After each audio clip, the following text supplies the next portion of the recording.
ke-5 dengan Keluaran 19. Seperti itu sahabat-sahabat sekalian. Saya kira itu tambahan dari saya. Saya yakin sahabat sudah tahu ini ya, cuman mengingatkan kembali. Terima kasih. Ayatnya Bang, itu cepat itu keluaran berapa tadi ya? Luar biasa nih, keluaran 34 menerangkan bahwa Harun adalah 32 ayat 4. Terus satu lagi ayat tadi ya? Oh, 32 ayat 4. 19 di 19 ayat 32 ayat 2 dan ayat 5 di situ jelas. Harun memerintahkan, tanggalkanlah anting-anting emas yang ada di telinga istrimu, anak laki-lakimu, dan anak perempuanmu, dan bawalah semuanya kepadaku untuk dibuatkan patung anak lembu. Itu kata Harun. Lalu di ayat kelima dari Keluaran 32, ketika Harun melihat itu, dirikanlah mesbah di depan anak lembu itu, berserulah Harun kepadanya, besok hari raya bagi Tuhan, besok hari raya bagi patung lembu. Harun loh yang difitnah mengatakan itu. Sementara sesuai dengan Al-Quran itu terterahnya di dalam Keluaran 19 ayat 24. Di mana Harun dan juga Musa mendapatkan titah untuk mengajarkan umatnya dengan menerima perintah dari Allah untuk memperkenalkan Allah kepada Bani Israel. Sehingga Allah mengatakan di ayat itu, di Keluaran Keluaran 19 ayat 24 itu dia katakan, tetapi bawalah Harun ke sini, kembalilah ke sini bersama dengan Harun. Tetapi imam-imam Yahudi rakyat atau Bani Israel tidak boleh melewati batas untuk datang kepadaku. Hanya kamu berdua, Musa dan Harun. Kalau mereka melewati batasnya, mereka akan kuhukum. Itu di dalam Keluaran 19 ayat 24. Berarti Harun dan juga Musa menerima perintah. Jangan membuat patung, jangan ada ilah lain di hadapanku. Tetapi ketika berjalannya waktu di ayat 30 di ayat 2 dan ayat 5 di Keluaran 32, loh kok justru Harun yang menjadikan Bani Israel ini menyembah kepada lembu yang terbuat dari emas. Al-Quran kemudian datang membersihkan nama Musa, Harun, dengan mengatakan bukan, itu adalah Samiri pelakunya. Iya.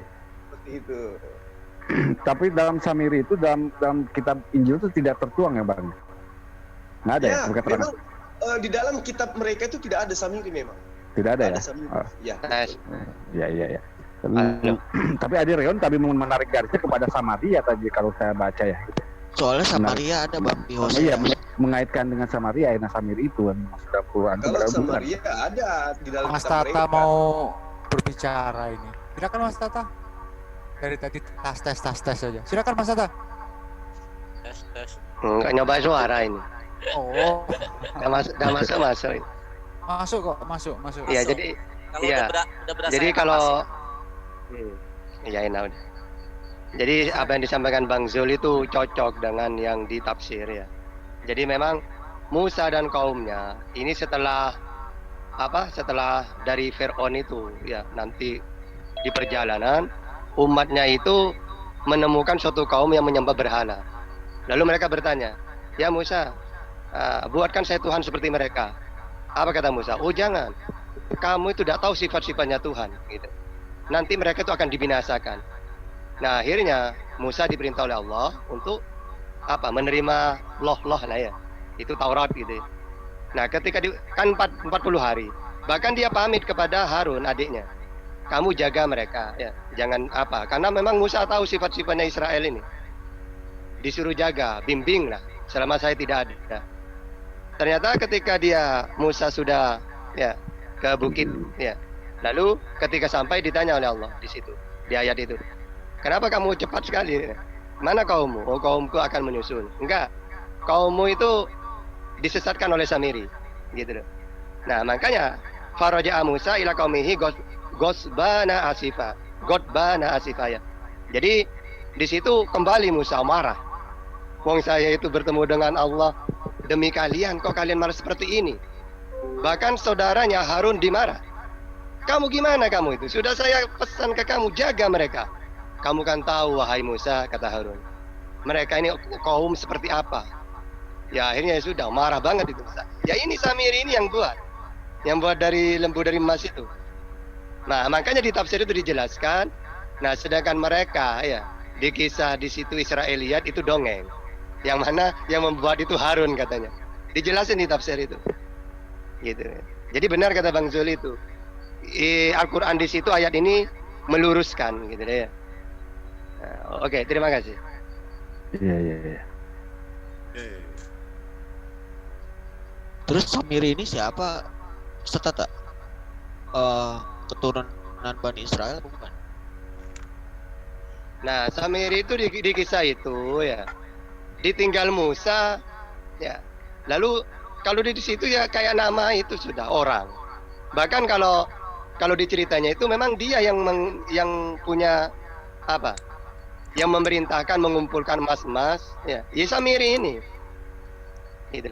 Makanya kalau kita gabung dengan hadis dengan sejarah, inilah dajjalnya Nabi Musa. Karena setiap para nabi diutus itu pasti ada dajjalnya. Maksudnya fitnah-fitnah gitu loh. Nah, kalau di zamannya Musa Samiri ini gitu loh. Ya mungkin nanti di zamannya Yesus seperti Paulus gitu itu. Enggak, maksud saya itu Samiri itu Bani Ya Israel orang. apa bukan? Dari keturunan Bani Israel apa bukan? Nah, di situ dijelasin berarti kumpulan di situ sudah orang Israel itu sendiri. Karena gini, ya nanti kita cari lagi sejarahnya. Karena memang kan ditinggal Musa 40 hari. Ya berarti di golongan itu sendiri sudah. Gitu loh. Umat Nabi Musa lah ya. Bani Israel karena ikut dibunuh. Logikanya gini, kita logikakan gini. Yang dibunuh oleh Fir'aun dalam sejarah itu adalah anak-anak dari Bani Israel, seperti yang dialami mimpi oleh Fir'aun, yang nanti akan menjatuhkan tahtanya adalah orang anak laki-laki yang lahir dari keturunan Bani Israel. Artinya ketika Musa, namanya kan Musa juga tuh, Musa bin Ghafar tuh ya, beda sama Musa Nabi ya, namanya Musa juga, dan dia diselamatkan di dalam gua itu yang tadi saya jelaskan ke Rion. Berarti dia termasuk Bani Israel. Karena apa? Kalau dia bukan dari Bani Israel ya, berarti dia nggak akan dibunuh. Karena dia dibunuh, logikanya dia adalah termasuk keturunan Bani Israel. Karena mimpi Firaun itu adalah yang dibunuh adalah anak laki-laki keturunan dari Bani Israel. Itu logikanya, dilogikakan seperti itu. Hubungan antara Bani Israel dengan Samiri ini atau Musa bin Ghafar. Oh, kalau misalnya ada hubungannya, soalnya kemarin juga swasta bawa. Ini mungkin Bang Farhan, ini nyambung atau Bang Jumal dengan Bang Farhan. Coba, ada hubungannya dengan ayat yang di Al-Quran juga enggak? Lalu Allah memerintahkan bunuh diri lebih baik bagi kamu. Akhirnya mereka saling membunuh itu, yang berdosa itu loh. Ya. Iya, dan Iya, Samiri ini diusir. Samiri ini disuruh pergi ya. Ini ada tafsirnya, saya lupa. Jadi Samiri dan keluarga besarnya diusir. Nah, setelah diusir, yang tersisa di situ yang masih menyembah. Jadi Samiri diusir ini ternyata umat Musa ini sudah terkontaminasi dari apa yang sudah diciptakan oleh Samiri ini. Mereka masih mempercayai Samiri dan akhirnya Musa marah. Mereka disuruh saling membunuh sampai mati. Akhirnya umat yang mengikuti Musa ini tinggal setengah karena sebagian yang saling berhadapan ini mati. Alah, itu ceritanya bukan begitu. Nah iya itu kalau dalam ceritanya itu, makanya orang Kristen kadang-kadang nyopot ayat itu salah. Ternyata di dalam Islam diperintah bunuh diri pakai ayat itu. Padahal itu menceritakan Nabi Musa ya tentang penyembah lembu ini. Itu bukan bunuh diri disuruh nusuk sendiri, enggak. Sebagian yang lain iya ya, satu sama lain berantem terus dan harus saling mati. Iya. Betul. Supaya mereka itu tega, hanya ada kabut gitu loh. Seakan-akan mereka tuh kurang melihat gitu loh. Ya sudah, dibunuh gitu. Bisa Nah, ini nggak? 2 Raja-Raja 17 ayat 29 coba. 2 Raja-Raja berapa? 17 ayat 29. Cek 1 2. Suara gimana? Aman? Aman. Aman, Aman. Assalamualaikum, Evan Bila. Waalaikumsalam warahmatullahi wabarakatuh. Itu kan Rion tentu suaranya beda-beda ya. yang cuma saya kan cuma Infonya baru lagi akhir. Pantesan. Lebih Padahal top kan. Dua raja-raja berapa tadi ya? 2 Raja-Raja 17 ayat 29. 17 ayat 29. Iya, itu kalau ada yang bisa bahasa original teksnya di situ kan ada bacaan Samarin yang berarti penjaga atau pengawas. Kenapa kemudian mereka dikatai dengan sebutan penjaga, menjaga Bani Israel? Ya, itu karena mereka mengaku sebagai keturunan langsung dari Nabi Yusuf. Coba kita lihat.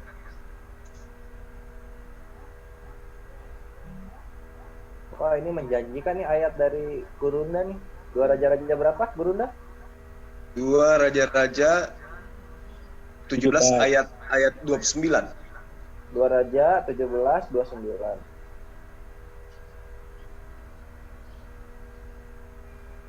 Tetapi setiap bangsa itu yang dibuat oleh orang-orang Samaria, setiap bangsa bertindak demikian di kota-kota yang mereka diami. Yang itu. Nah, itu ayat ini sering mereka kaitkan dengan tuduhan kepada Harun bahwa memang di situ Harun di situ dikatakan bahwa ada kaitannya dengan orang Samaria. Jadi seperti yang disampaikan oleh Aderion tadi, dia larinya ke Samaria kan? Iya. Halo? Ya, betul, Ya. betul. Dia lebih Betul. banyak membahas tentang Samaritan dan seterusnya. Dia ingin menghilangkan jejak bahwa Samiri yang dimaksud oleh Al-Quran itu adalah juga bagian daripada Bani Israel.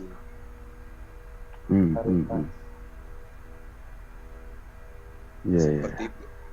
Someroni. Dalam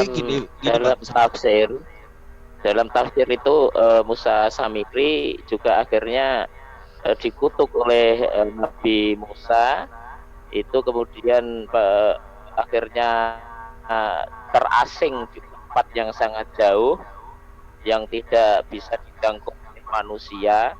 Itu karena siapa tadi, Musa Samiri itu jika bertemu dengan orang Bani Israel yang saat itu beriman, itu berarti tubuhnya merasa panas. Itu barangkali ada begitu ya di tafsir itu, Ustadz Tata barangkali bisa ditafsir. Ini tambahan itu cikal bakalnya Dajjal, ada yang menafsirkan seperti itu juga. Ya, jadi kesimpulannya Samiri itu adalah keturunan dari Bani Israel yang sama-sama keluar dari perbudakan Mesir yang dibawa oleh Musa. Betul. Aderion itu mengarahkan yang saya sampaikan di awal tadi begitu ya. Jadi Samiri itu ya memang Bani Israel gitu. Iya, Bani Israel. Itu nggak salah itu. Tapi gini Bang, sebentar saya nyela sedikit ya. Dan ada tafsirannya kan yang itu adalah salah satu contoh manusia yang tidak menjadi jaminan, diasuh oleh orang yang hebat itu menjadi hebat, diasuh oleh orang yang kafir itu justru menjadi rasul. Ini contohnya kan itu si Samiri ini diasuh oleh malaikat Jibril loh, itu yang mengasuh itu sempat dibawa kajian oleh Misbah ya. Ini adalah menceritakan bahwa kita tidak perlu kagum dengan orang yang mengasuh, orang yang mengajari, karena Musa Samiri ini dia adalah dalam banyak sirot di sejarah Islam, dia diasuh oleh Jibril. Jibril. Cek di Google itu, saya pernah baca tafsir apa itu. Jadi artinya di sini Musa yang diasuh oleh kaum kafir yaitu Fir'aun justru menjadi sangat luar biasa, diangkat sebagai rasul oleh Allah Subhanahu wa taala. Iya, terkadang tafsiran dari ayat yukhrijul hayya minal mayyiti wa mukhrijal mayyita minal hayyi itu adalah terkadang dari yang diasuh dari yang mati itu bisa menjadi hidup, dari yang diasuh yang hidup atau yang hebat itu bisa menjadi mati gitu. Itu atau memang ada kaitannya dengan ayat itu gitu. Kalau saya membacanya sih tadi ini ya, saya lain memang ini. Adrian bawa ke sini itu udah jelas itu dia takutnya apa, dia nggak mau berdebat dengan katakan Yisak sama teman-teman dari Yahudi, tapi dia berusaha untuk menampilkan ayat tersebut agar kita itu mengetahui bahwa kita ini sebenarnya bermusuhan dengan Yahudi. Jadi dia itu mau mengadu domba. Itu yang saya pandang, makanya saya tekan. Iya, dan dia lagi mabuk. Apa Gini, dia? Bang Jul. Ya. Saya sedikit menanggapi. Soalnya ada ayat yang dihapus tentang pemaafan kaum Samiri ini gitu loh. Iya, Jadi bagi saya kaum itu Samiri ini sebenarnya dimaafkan oleh Tuhan gitu loh. Dalam Hosea 14 kalau itu dalam ada ayat yang dihilangkan, masalahnya itu. betul, itu kayak ayat per ayat kan mungkin teman-teman kita yang lebih ahli bisa membahas itu. Tapi yang saya baca, taktik kita itu sudah ditakuti oleh pihak sebelah. Karena selama 4 hari ke belakang, 4-5 hari ke belakang kan mereka yang Kristen di sini kan hancur lebur itu ditabuki sama Yahudi, ditabuki Itu oleh Kristen.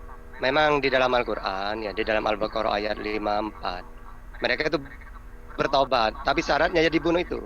Ya. Iya. Dan ingatlah ketika Musa berkata kepada kaumnya, "Wahai kaumku, kamu benar-benar telah menzalimi dirimu sendiri dengan menjadikan patung anak sapi sebagai sesembahan. Karena itu bertobatlah kepada penciptamu dan bunuhlah dirimu. Itu lebih baik bagimu di sisi penciptaanmu. Dia akan menerima tobatmu." Nah, ini ternyata sama dengan di Keluaran 32 sampai 27. Berkatalah ia kepada mereka, "Beginilah firman Tuhan, Allah Israel, baiklah kamu masing-masing mengikatkan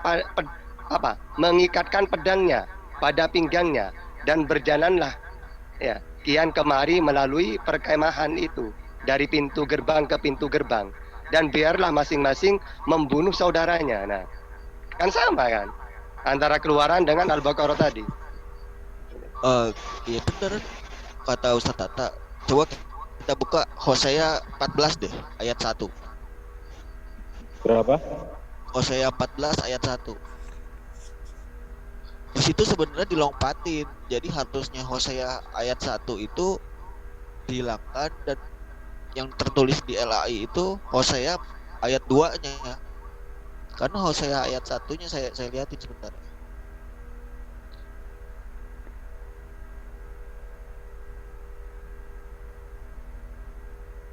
Itu berkaitan dengan Samiri sebenarnya. Kelihatan nggak? Mana? Ini. Kelihatan. Hosea sama Samaria ayat 1 harus itu, Samaria harus menanggung kesalahannya karena mereka telah menentang. Nah, justru ayat sebaliknya yang kedua itu Tuhan memaafkan orang-orang Samaria. Tapi kalau kita lihat di LAI, Samaria ini dihapuskan gitu loh ayatnya. Coba bisa bandingkan dengan LAI deh. Ada yang punya LAI nggak? Langsung aja Ahi. Ini sama Amba. Coba kita lihat. Nilai berapa? Hosea 14. lupa ayat Injil.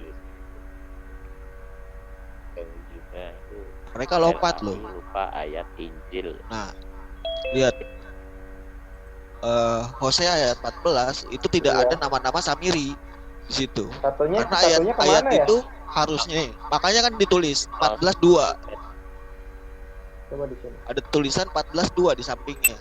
Oh, ini pindah ke sini dia. Tuh. Nah, nih harusnya mereka ngeliat ini loh. Iya, perikopnya diganti-ganti nih nubuat Al-Qur'an terjadi kembali, Masya Allah.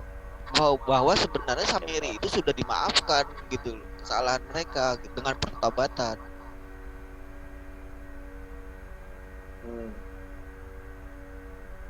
Jadi ya umat sebelah ini menganggap Samiri itu tidak pernah dimaafkan dan menganggap Samiri ya bukan Israel.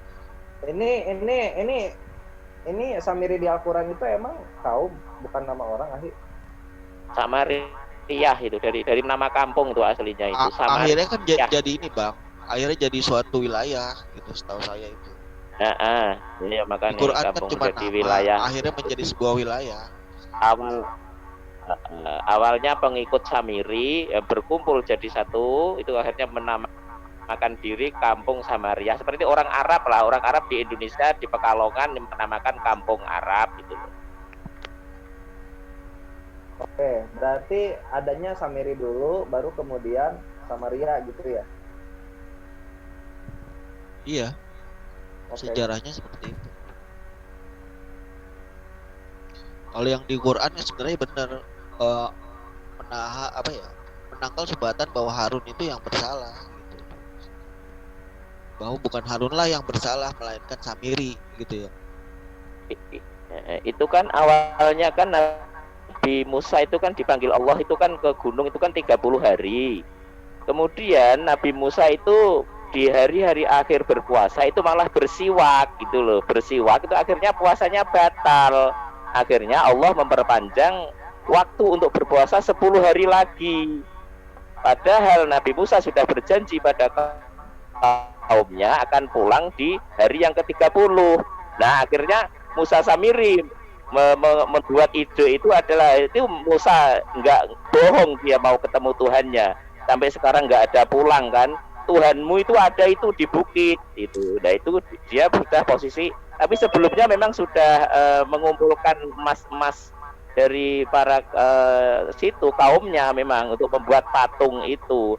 Dan mulutnya sapi itu tadi memang dikasih tipaknya kudanya malaikat Jibril itu, akhirnya bisa ngomong gitu, bisa ngomong. Ditanya sapi itu, sapi apakah kamu Tuhan? Itu sapinya bilangnya ngok gitu. Orang bilangnya, sapinya nggak dor nggak gitu loh. Oke lah, masalah Samiri atau apapun itu yang jelas si Aderion tadi membawa begitu, kenyataannya teman-teman di luar sana yang Tritungga itu takut dengan ini ya, Yahudi, karena Yahudi itu membongkar semua yang di LAI. Oke ya, kita tutup aja tema ini, nanti kepanjangan. Aderion mah lagi mabuk tadi Bang Jul, bener ini, lagi mabuk. Ya makanya tadi kutekan mabuk atau enggak kita nggak usah sudon dulu lah. Yang penting kutekan di situ, ternyata Ade itu nggak sanggup untuk berdebat dengan ini, berdiskusi dengan Mas Zulkifli. Disak.